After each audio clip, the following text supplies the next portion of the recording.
What's going on, everybody? Welcome to another episode of Rock and Roll Gypsy Diaries. I'm your host, Andy Thunders, here with my good friend Liam Whelan from Flickertail.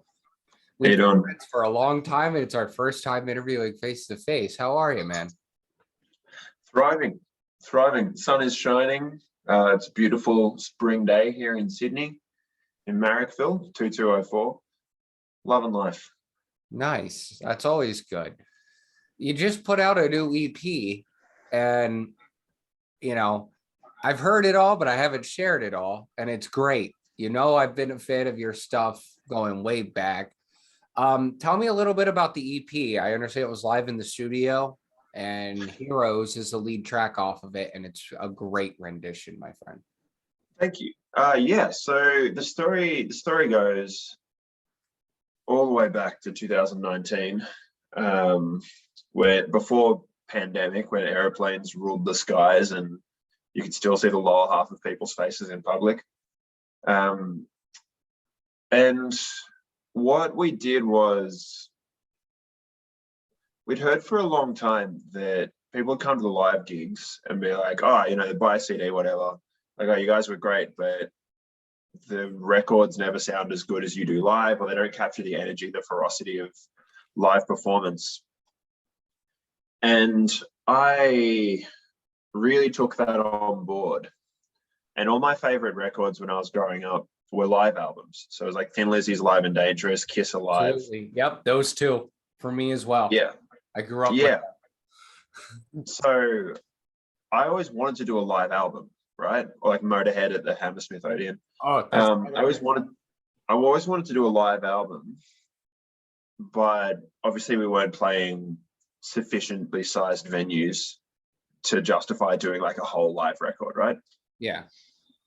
But then I had the idea that we could do what I originally envisioned as a video EP, which would be you record live in the studio, which we tried to do every time anyway, but literally like one take, no overdubs. We were fresh off the roads, we were really tight, and just play the shit out of it, pretty much. Like, just be like, yeah, this is 5 songs of our show as it is today, right?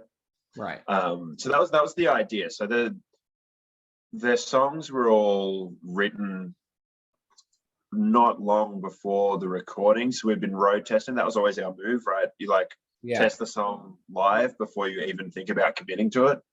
We thinned out the herd pretty well. We've had these 5 tracks we were really pleased with, including Heroes, and went to the studio, did it in a day, recorded the thing, and then our drummer quit. And I was like, fuck, because he was like the best drummer ever. He's like still my favorite drummer.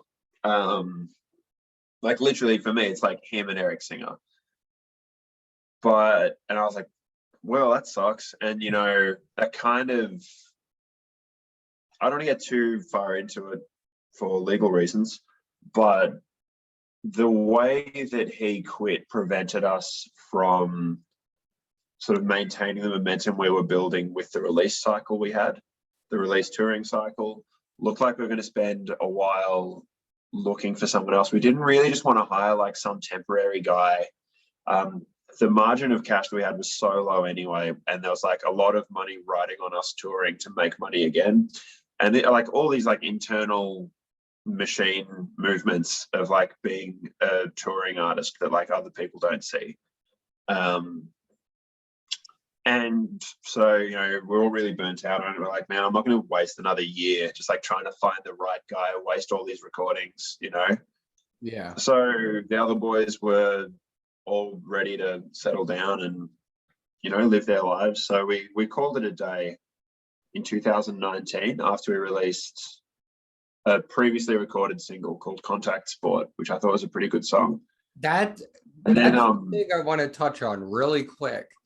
People said that your albums didn't match your live stuff. Now, obviously I haven't gotten to see you in person live, but I love the records. I think they capture a lot of, and we'll get into it, because I remember when In Harmony came out, And that's the defining moment when I said, these guys are phenomenal. Like that just took you up a whole nother notch from where you were at, where I knew you from. And I remember Talk and Rain really stood out. Yeah. I heard the Thin Lizzy, I heard the Kiss influence, I heard a melodic and hard rock, like just nice balance, a really good sound. And I hope you continue doing something. And I'm sorry to interject, but I just wanted to make those statements. That Contact Sport is a fantastic song. Thank You you. went from strength to strength to strength to strength, man. And you really did. Yeah, thank you. Followed your I really appreciate that. And like, miles. I'll touch on that in a sec, but effectively that was kind of what we did. And then, you know, with Sydney went into lockdown in June, and I got bored, listened to a couple of these. So there's basically these 5 tracks just gathering dust in like Dropbox, right? Yeah. That we never really were able to put out. And I was like, man, I'm just going to put them out. I don't care. Like I was talking to a couple of the guys from the band, like we're having a few beers on Zoom. And I was like, I don't care anymore. Like if it does well, that's great. If like it only plays to like the people who gave a shit the first time around, that's also fine. I just kind of want it to be out there. Do you know what I mean? Yeah. As a, like an a body artist, of work I can that we understand go that. off. Yeah. So that's pretty much where we landed with it. And it was kind of funny because like I just thought I'd put it out as an independent thing, but then our old label got in touch with me and they were like, we'll just do this. It's fine. So they're doing a lot of the legwork, which is cool. PR, radio, all that kind of stuff. So the lead single, I got your back already. yeah, that's it. The lead single is Heroes. That's the only thing that's released currently. There's 4 other tracks. All of them are original songs of mine. That, or like, you know, songs that I wrote or co-wrote with 1 or 2 of the other dudes. And yeah, that'll be out over the next year. We're just going to trickle out the tracks 1 at a time. There may end up being a double A side. And look, there are no plans to tour the material or to do any follow-up or anything like that. Just kind of putting a bow on like a 5-year-ish period of my life, or a period of our lives that, you know, the 4 of us, the guys from that band, shared. Because, you know, we like lived on the road. We like lived kind of in each other's pockets for a long time. You know, they've got a lot of long drives in this country. America's about the same size as Australia, but there's more in between the places. Yeah. You know what I mean? Like, yeah. So. Oh, it depends on where you go in the States. It's like 500 miles between San Francisco and Washington State. Yeah, but they're like right next to each quite other. a bit in between. There's like little towns in between and stuff. Do you know what I mean? Like, yeah, if you're in Perth, it's 2,000 kilometers to the next place. Bloody hell. I don't know what that is in miles, like 1,300 miles, I think. I can't remember. Yeah, that's quite a bit. Yeah. Yeah. Anyway, maybe 1,200. Yeah, I don't know. But yeah, so like to touch on the In Harmony thing, that was the one that we did with Tom Payne at JMC. And that was a funny story of that. I did all my vocals for that record with full-blown bronchitis, like full bronchitis, full sinusitis. I was sick as a dog. And that's why my voice is pretty. How did you pull that off? Because it doesn't sound like you're ill. It really doesn't. It's because I got a Lamborghini in the garage, pal. I don't have a literal Lamborghini in the garage. Drive a Yaris. Anyway, yeah, no, it's yeah, I did that recording, the vocal recording, full blown antibiotics, everything, because we had the time booked, and we were still independent, and no one else was paying for it. We couldn't afford to cancel. We couldn't afford to book it again. So I was just like, fuck it, I'll just do my best. And you did. You know, yeah, I kind of look back on it, and I think we recorded that when I was like 22, and I think my voice still sounds pretty young when I've listened back to it. Mm-hmm. You know, it still sounds a little immature. And I think I'm a much better singer now. I think I'm a better songwriter and a better lyricist now than I was then. But I think that for me, that was the first ones that we did that I was really proud of. And I think the songs were a little more sophisticated Yes. musically, lyrically. And they'd really been honed, as I said, on the road, of us just playing a couple of nights a week, every week. I could tell when you did the EP for Flickertail and the new version of Talk. I was sad you didn't put Rain on there because I remember telling you, dude, Rain's a great song. You got to keep that one. You got to keep that one. But yeah, we just wrote better songs. I mean, that's all it came down to, is that like you give it the Thriller treatment. You're like, all right, here are the 5 best songs we have. Yeah. And you keep writing ones and you want to replace all 5, you know? Yeah. Like you don't want to rest on your laurels, so to speak. Oh, no. That was it. And like that's the recording that, you know, started getting some attention. It didn't really get any radio support at all, which is really normal for an Australian band at our level, particularly the type of music we were playing. But that was the one that got the attention of Golden Robot Records, who obviously the label that we wound up signing with. And then we did the Hurry Up and Wait. That's a EP. Oh man, every single song on there is so good, so unique. It all fits your sound, but not one song sounds the same. Yeah, thank you. I'm not just croaking you, dude. I'm being honest. I genuinely think that's one of the best rock releases of the past decade. I agree. I agree. I think, you know, it's kind of cool to me because like I wrote heaps of songs. So if for anyone who's like watching this is unfamiliar with the dynamic of the band, I was the lead singer and primary songwriter. Like I don't think anyone else got a sole writing credit the whole time we were together. Not because I'm like some like insane control freak who doesn't let people do stuff. That was just the dynamic that we had. Yeah. My songs were better than everybody else's. You don't always have a choice. Or like usually what would happen if someone had an idea for a song, I would like run away with it and do something with that and make it good. make it into something that's like, you know, more compositionally effective. Yeah. But when did you change your name so sorry? When did you change your name officially? Because I remember way back when Blatch introduced us, because I asked him when he was in Pyromance. That's how far back we're going, and that's before they've split up. They split up when I moved to New York, and that was like 3 years later. Yeah. Go back. So so I think the name change would have been in like 2017, and that was purely for legal reasons. There was another band with the same name from Melbourne. This is when we were called the Bitter Sweethearts, and they had more of a following than we did at the time. Even though they weren't really active and they weren't doing as much as we were doing, it was just like a branding thing.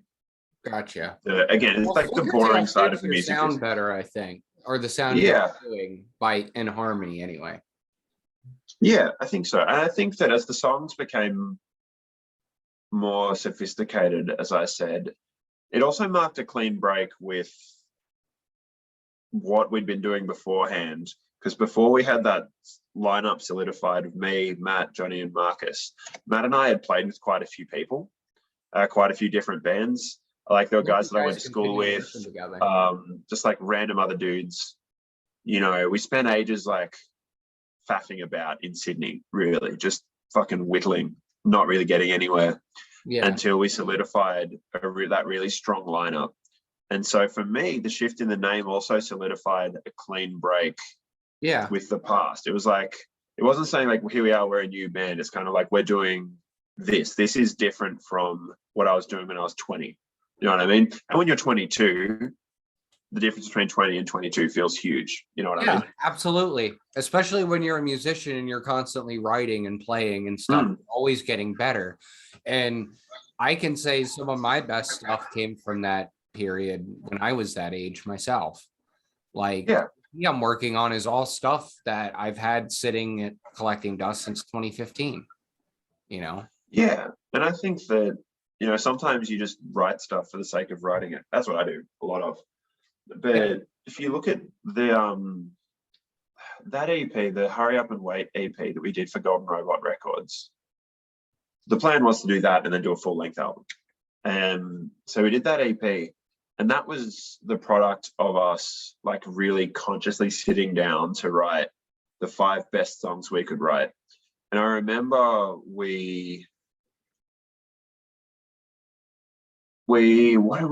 was the first one? So obviously Talk stayed over. We wanted to re-record it and kind of like really ramp up the production, you know, like fucking give it a bit of production value. We had Yeah.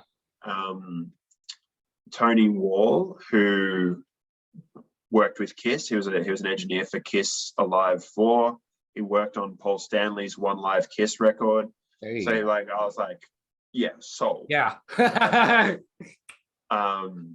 Like, because, you know, Alive 4 sounds enormous. It's like a really cool sound. That version of Strutter, besides the demo, I think is superior version. Yeah. And so that was what we went. And I used the same amp, I'm pretty sure, as Tommy Thayer at the time. So I was like, yeah, sweet. It all works out. So we wanted to inject some, you know, some testosterone into the recording of Talk, which, you know, not to say that I don't like the other one, but I felt that it lacked a bit of the punch and a bit of the dynamism. Yeah. And I can say that from listening to your stuff from day one with Haircut and a Real Job. Yeah. And Harmony changed the game, and then Hurry Up and Wait was the perfected formula. Like I could see where we're going. You know what I mean? Yeah, and I think that we kind of abandoned a few notions of, you know, influences that we were wearing more blatantly that weren't really a part of the sound. Yeah. For that as well. So I think that, you know, we're obviously all big like AC/DC fans. So we kind of walked away from the idea of like sounding like AC/DC or Airborne. And we're like, cool. Like, you know, we really whittled away at the you just like, not whittles probably, but like chip away a stone. It's like you fucking Michelangelo and you got the big block of marble and you just chip away all the stuff until eventually you have the statue of David. Exactly. And that's where I think a lot of that honing happened. I think that a lot of the more overtly folky overtones, and when I say folk, I mean like Irish folk music, Celtic folk music. We could do a whole episode on that someday too. Yeah. which might be why I loved your shit so much, because I could hear the Irish folk influences you were putting into. Yeah, I'll see if I got a guitar. Yeah, you do. Go ahead, play something. You're guest number 2 on my show to ever pick up a guitar on this. Yeah. But like, you know, there's a lot of the stuff we were doing was that like, I haven't played this guitar line for like 7 years. That like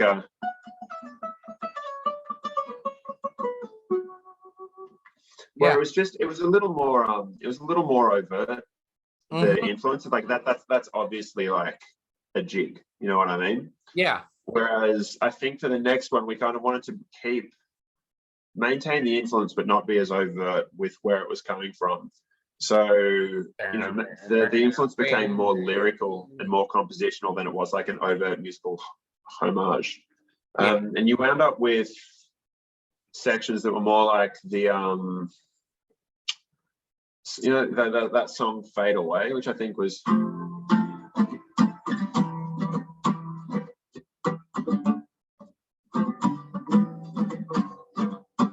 is that something like that anyway, where it's got that kind of like somewhat mournful musicality to it because of the way that we wrote the chords and the way that the melody fits around the chords.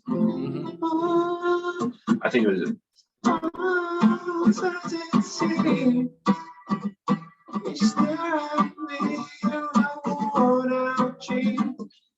that's kind of the thing, but it wasn't as overt. And I think that structurally the songs became much more I'd say they're almost majestic. Sorry? I'd say they're almost majestic. And I'd whimsical. say they are majestic. There's no almost about it. That's why we get along, man. Yeah. So I would say, something like that. And there was like the middle eights that we were putting in. I think the bridges are really cool. But we really pulled the songs down. Like everything has to have a purpose. And I think the riffs were a lot stronger. Johnny was obviously a phenomenal lead guitar player. Marcus's backing vocals were all really good. Matt's bass playing was really good. Everybody was spot on, man. I really, between those two records, I was like, oh, cool. Like I have this guy in my band who's like the best lead guitar player I've ever played with. So I can worry less about playing solos. I can worry less about the lead lines, because when we'd had previous players, I was usually better than they were. So I was like, well, if that's the case, then usually the better guitarist ends up playing lead. Yeah. Right? There are exceptions to this. There's like AC/DC where Malcolm smoked Angus, but there's generally, if you've got two guitarists in a band, the better guitar player plays more solos. So before I was playing with Johnny, I was doing a lot of the solos, but when we had him in the band, I was like, oh, easy. You'll just do them because you're way better than me. And I'll get really good at playing rhythm guitar. Yeah. Right. So that was my thinking. My thinking was I'll get really great at playing rhythm and really become like a really great rhythm guitarist. And we'll have a pretty clearly defined relationship there. That was the idea. So you can actually hear on In Harmony, that song, Guinness is Thicker Than Blood. Yeah. So how I was playing it then was like pure Malcolm Young. It was, and then I think the second verse was like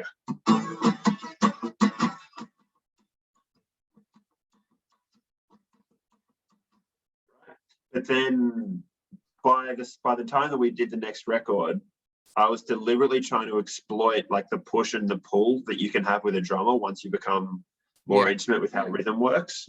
So that's where that like instead of just playing on the beat constantly, you start pushing and pulling with it. You start engaging in what drummers call dynamic variation, where it's not necessarily about time, but it's also about how loud you are in relation to time. So we started doing that.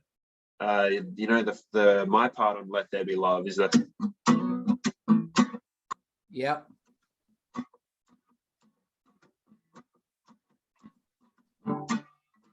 And then you bring it back for that. Yeah. It's like a real AC/DC type of rhythm. Oh yeah. That's the thing, is that with all the majesticness and all the melodicness, you still kept your basic influences pretty well.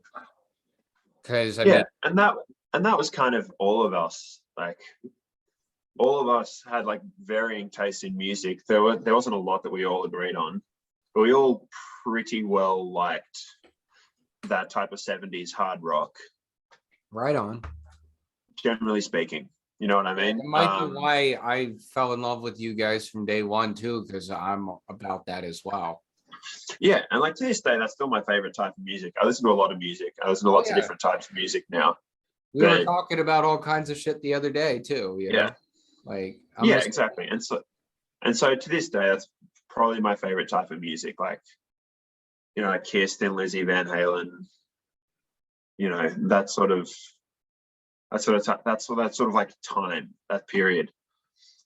And then I don't know, I'm just kind of talking about how everything went down. And then we did that was the record that kind of took off in Europe and got heaps of radio play overseas.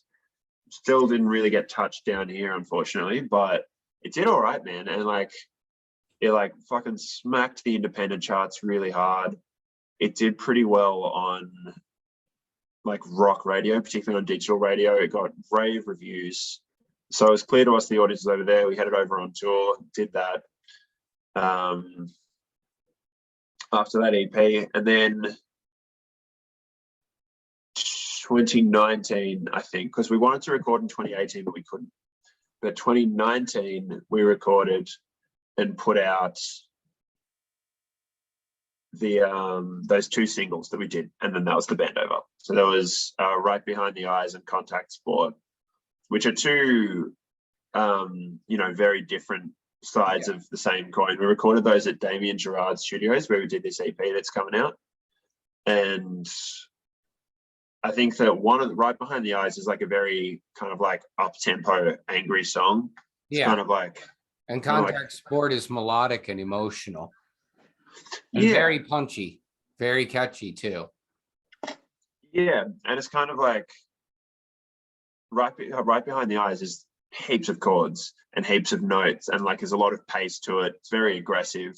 Yeah, there's not a lot of subtlety to that song. No, I think I recorded my solo on it. Very rare solo from me, actually. By the end, a rare Whelan guitar solo, with the nastiest distortion pedal of all time, which is the Proco Rat 2. Nice. And that was kind of the vibe on it, because you're just like, this needs to be like really nasty, really gnarly. Oh yeah. Really aggressive. And then Contact Sport was much simpler. It was a much simpler chord progression. Kind of the rules that it followed musically were more, it was like more boxed in, I guess, by like conventional composition. But I think it's in like C major. There's an F and a G and an A minor and a C and like a little riff and stuff. And it's a little more predictable is probably the word, but I don't think generic. I think that one of the things I was really trying to do was always kind of get that magical simplicity. There's a difference between simple and stupid and simple genius. Yes. Yeah. You and like more complex, and so does Johnny Jetson over here. And guy I listen to a lot, that it's simple, but the brilliance is in the simplicity. And there's I think that in this nexus of art and science, there's usually more of one than the other, and sometimes in the pursuit of being more complex and showing off to an extent, doing more, you actually lose the artistic nature of it. The spontaneity, the chaos part of it, if you will. And that was kind of the thing that I always tried to do as a songwriter, was like not rely too much on what I view as like the conjuring parlor trick, like the musical parlor trick of complexity. Agreed. The cliche of complexity, and see if I always loved Iron Maiden, but knew I could never aspire to that. Yeah, but also if you think about the Maiden thing, that's also very straightforward. Like, the most Iron Maiden songs are. Well, yeah, I can play Revelations and stuff, but I mean, like, their post-2000 output has been really progressive, and it's brilliant yet simple, but even that I can't do. So I try to take that and mix it with punk rock. The melodies and stuff like that, and the melodic. Like the first two Iron Maiden records. It's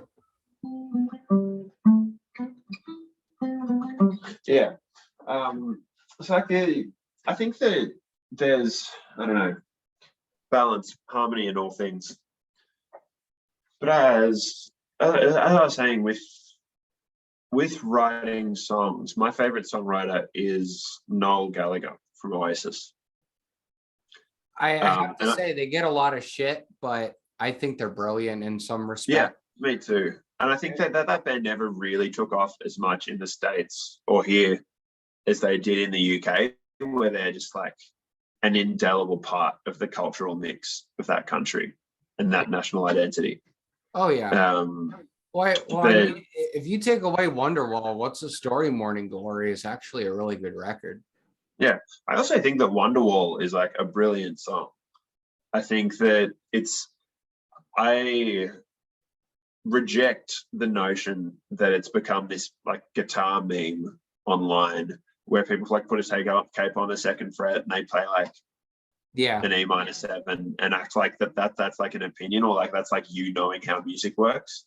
Because I'm a bit like, well, you know, some like Noel Gallagher was just this like guy, this football hooligan from Manchester who was living in a council flat and wrote this song that has transcended anything Yeah. comparable. There It's are so few songs that have ever been written, so few things that have ever been created that truly transcend the environment in which they were created, or even the people they were created for. Like, sure, he wrote it about some girl or something, but you know, if you can really somehow tap in to this like collective unconscious, this shared human experience. Yes. And sometimes like a simple song, like 4 chords, exactly, with like a couple of nifty little extensions here and there. Sometimes that's all it takes. I remember the first time I heard "Don't Look Back in Anger." It was like, you know, in movies, like there's like a movie music biopic. There's always a moment when the person like records their first hit and the world stops. Everyone just stops what they're doing to listen. That's exactly what I did. First time I heard that song, I was around my buddy's house. I would have been like 17 or 18, and it just came on, and like I just fucking stopped having a conversation, just went over the speaker and listened to it, and I was like, this is the best thing I've ever heard. This is the greatest. For me, what blew my mind is when I put that disc in, and I was like, okay, I'll give this a shot, because I think I got it at a yard sale. It was in good shape. I paid like $1/4 for it. You know, I liked Champagne Supernova. I forgot who sang that until I looked it up, because I heard it at work at Spencer's. And I got it, and the song Hello, I don't know what it is. The lyrical nature in that song just hit me like a brick. Yeah, it's a great song. I always thought that those like first 2 Oasis albums are just like untouchable. Oh yeah, as cigarettes and alcohol, man. Oh, yeah. Just as far as you know, like angry young man music goes, or you know, perhaps like hopeful young man. I don't know, something about the magic of like these 5 knuckleheads from a council estate in Manchester. Yeah. Even though Alan White was in the band, he was from London by the time they did Morning Glory. I think that's what I really believe in, and believed in when I was 20, still do at 28, about music, which is like kind of the same thing as when I was 14 and discovering the Sex Pistols. These dirty, rotten kids who could quote unquote barely play, who probably would have ended up in prison if they weren't in a band, you know, changed the whole musical landscape for the next 40, 50 years, and it's still going. You know, that's absolutely. And the same kind of thing, just a different musical presentation, I always thought, in some ways, because they kind of straddled that punk rock and hippie line pretty well, I think, at least. I'm using those terms in a very loose musical way to describe them, because they really do have some really cutting edge songs. They're just not screaming it at you. And you know, obviously Steve Jones went on to become a fantastic guitar player. Well, even speaking of when he rhythm was guitar, in the Pistols, I think he was really good, because him and Paul had to play without a bass player on the US tour because Sid couldn't play. And I think that I was talking before about like when I got really into playing rhythm guitar, Steve Jones was one of the guitar players that I really studied. Oh yeah, his playing, and I think that people often mistake what he was doing for that like Johnny Ramone, almost buzzsaw like permanent downstroke thing. He wasn't. His stuff was so airtight. He was so precise. Like, oh my God, it's unreal, you know? Yeah, and just the way that he was able to, as I said before, push and pull and play with the rhythm with the drummer, Paul Cook, I think. Yeah, him and Paul have a great musical and just in general relationship. They were the most stable aspect of the band, really. Yeah, for sure. Considering they sacked Glenn Matlock and had that idiot Sid Vicious playing bass for him after. And obviously John Lydon is John Lydon.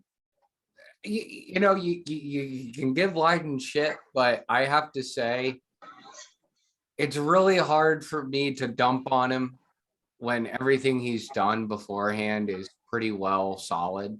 And in all fairness, Sid was his friend, and he feels really bad about that because, if he had never brought Sid into the band, maybe he'd still be around, Yeah.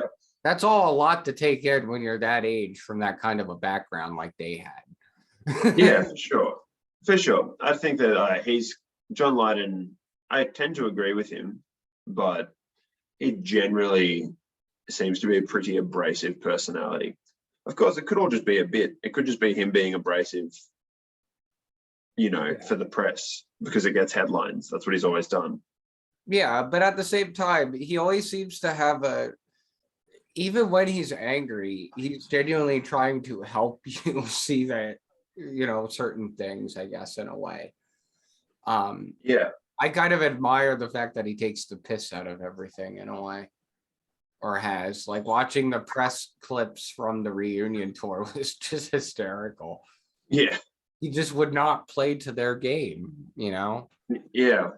But I can see why when you're in a band, especially as old as they are now, why they won't get together again. Yeah, totally. And I also think that there are certain things that are best left as memories. Like do you ever put on a TV show you liked like 10 years ago and try and sit through an episode and just be like, Jesus Christ, I was an idiot then. Certain things, I can't believe I ever liked this. Classic shows that I grew up watching that were reruns back then that my dad grew up watching. One of them in particular over here, late 70s, early 80s sitcom, WKRP in Cincinnati. Well, I'd be a liar if I wouldn't say that Johnny Fever didn't have an impression on me as a kid. Yeah. I still watch stuff like that, but I know what you mean. Like, I think that the Pistols are I think it's almost admirable that they ended when they did. Even though they reunited a few times, did the Brixton stuff and called it a day. I think they did that at the right time for the right reasons. Yeah, I agree. And I as I said, I think they shouldn't have even reunited in 96, but I'm like, well, they don't owe you anything, so they can do whatever the fuck they want. Plus, I think it was brilliant. I think it's good they didn't make another record. I think it would have ruined the legacy. Yeah. Yeah. And I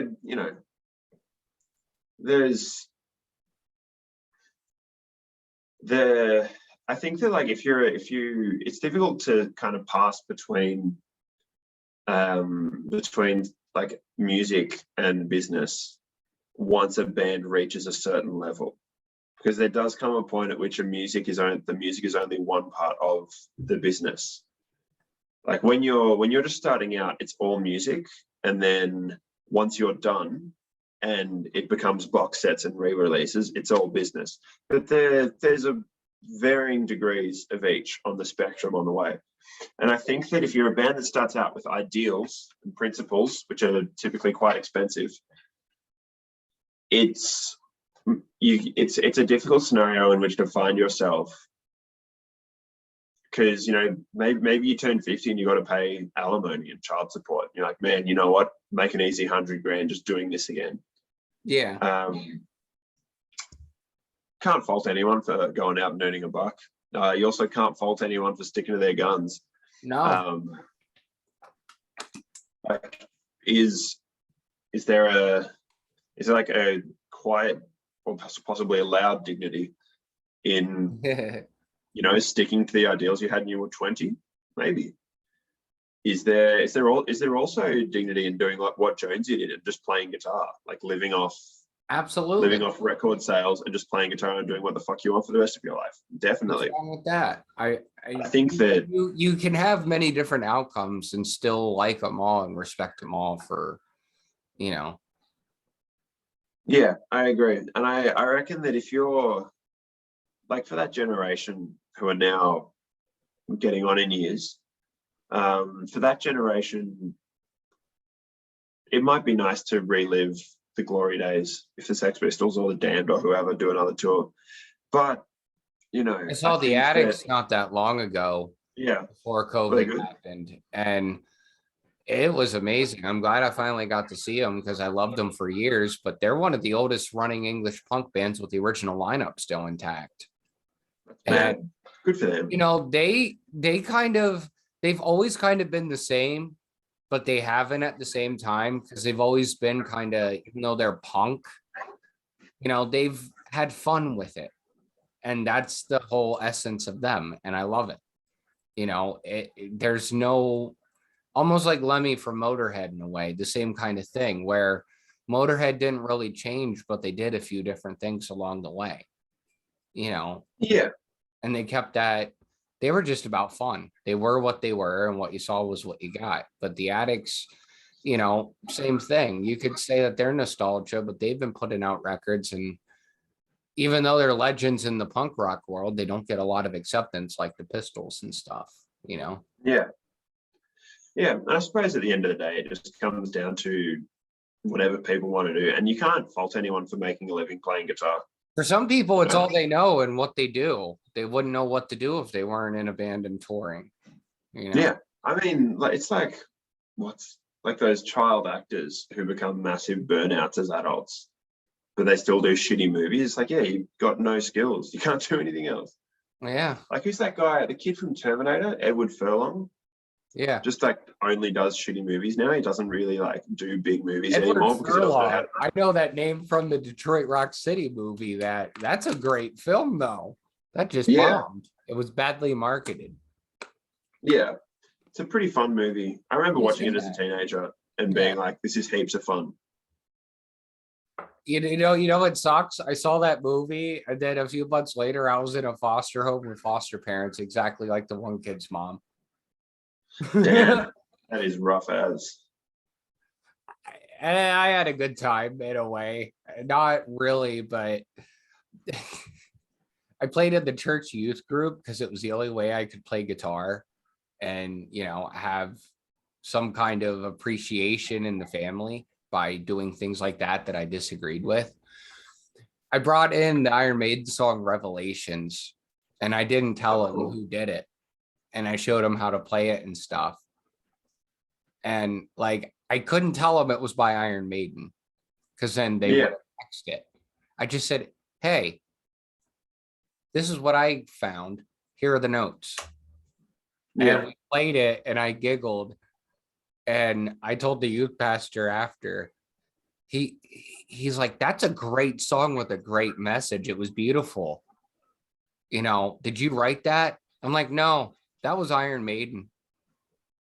His jaw went. You know, I did things like that, but you know, just thinking about that movie and watching it back, I think of it was kind of a bad time for me. And that was a solace movie. Like that showed me, even though things are crappy for them, they stick to their guns and they do what they do and they end up okay. So it was kind of like that for me, but I get that. Even that movie's a bit dated.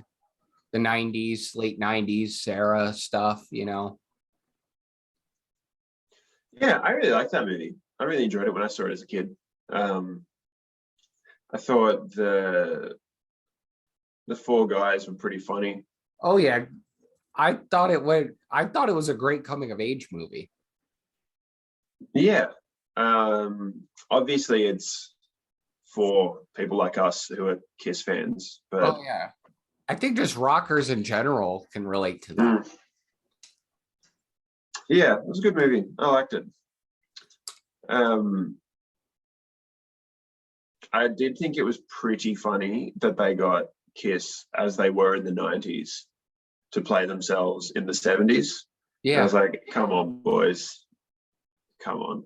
Come on. I don't know who you think you're fooling. Yeah. I don't know. I feel like it captured the spirit pretty well of, Yeah.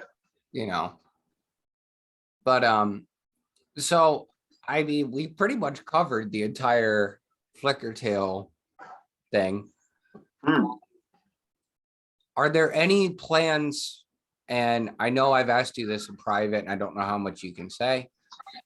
What are your plans for the future as far as music goes? Because I have to say personally, I'd really like to see you continue because you've got, whether or not you can call it Flickertail or get the other guys, whatever, involved, you had something really good, and I don't want to see it just fade. Like, Well, the immediate plan obviously is to release the other 4 tracks that we recorded. I think anything happening with it live is pretty unlikely. Just because, as I was saying before, it was just a moment, you know what I mean? It was like the 4 dudes, similar upbringings, from like the same town, we like the same stuff, doing the thing together for a while in our like early through mid-20s. And the thing that we always really prided ourselves on was that we were like a really terrific live band. I don't think that we'd be able to do that again. And I think that like that moment has passed. You know, some of the other guys are like getting married, they want to settle down. gotcha. Matt, our bass player, moved to Melbourne, which is about 10 hours drive south of Sydney.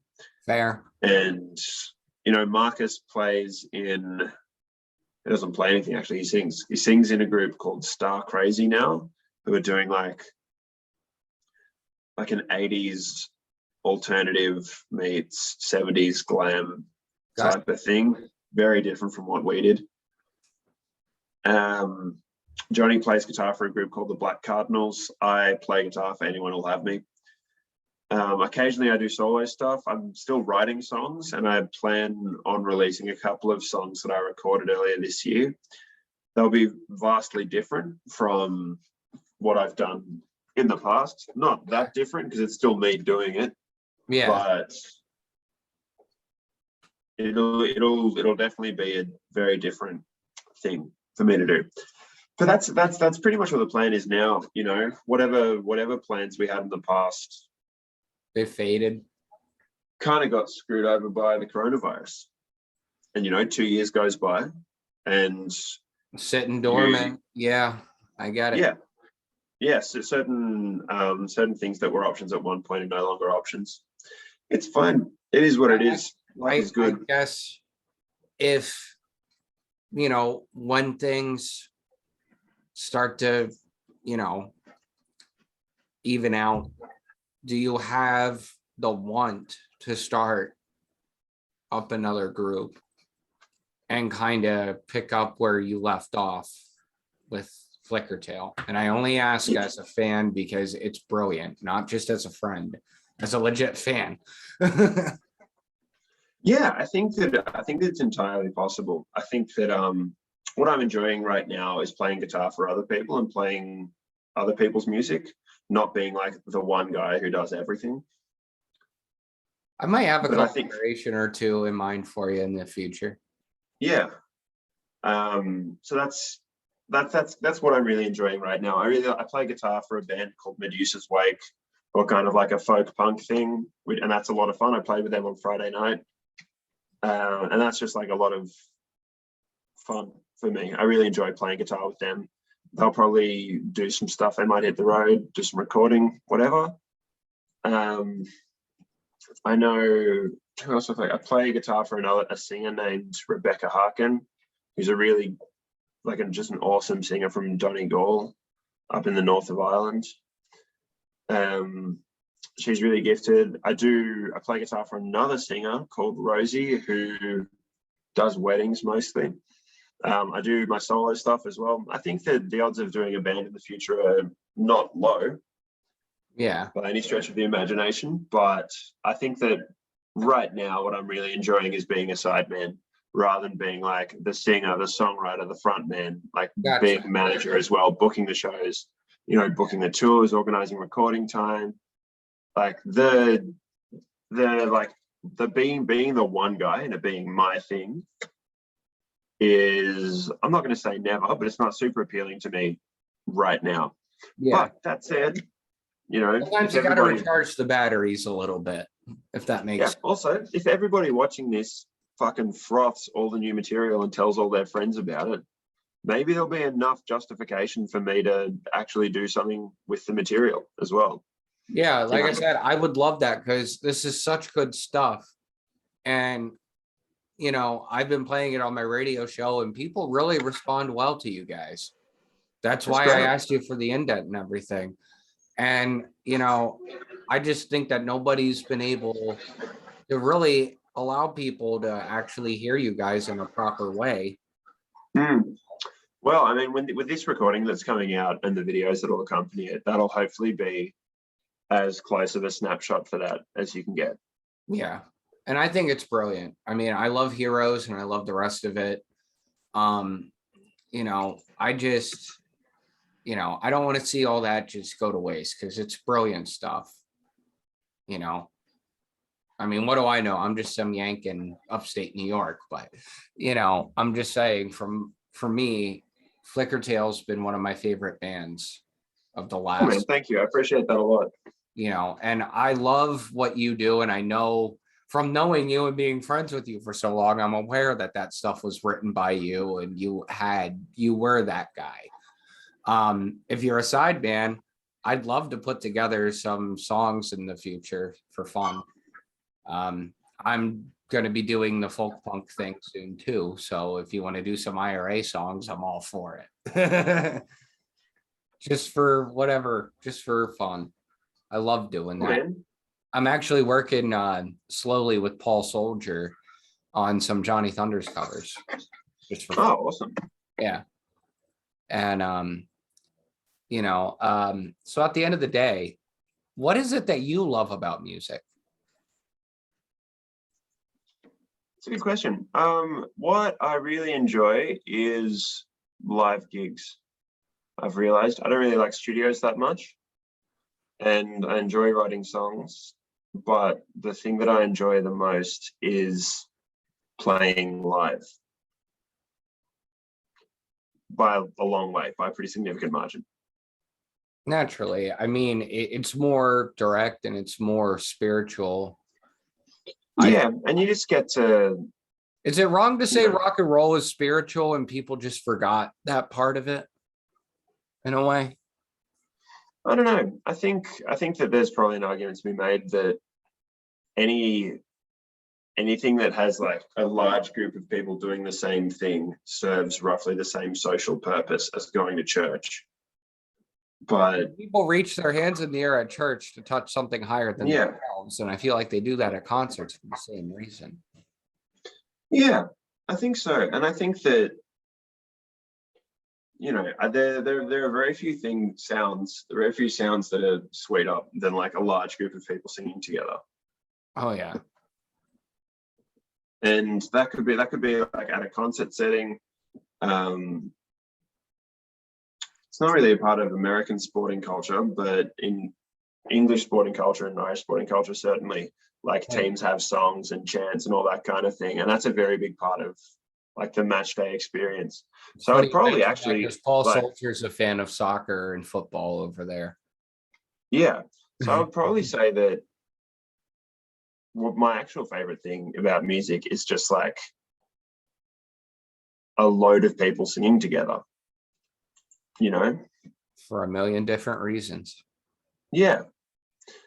I think that's the coolest thing. That's always the coolest thing. Whenever I do shows and like, whether it's one of my songs or just a song that you're playing and people are really, really feeling it, really feeling the music and, you know, possessed to raise their voices. Yeah. I think that's probably my favorite thing. Right on. I can't argue with that. But all right, guys. This has been another great episode of Rock and Roll Gypsy Diaries with Liam Whelan from Flickertail, my good friend. We've got another episode that's a bonus on this coming up that we're going to film.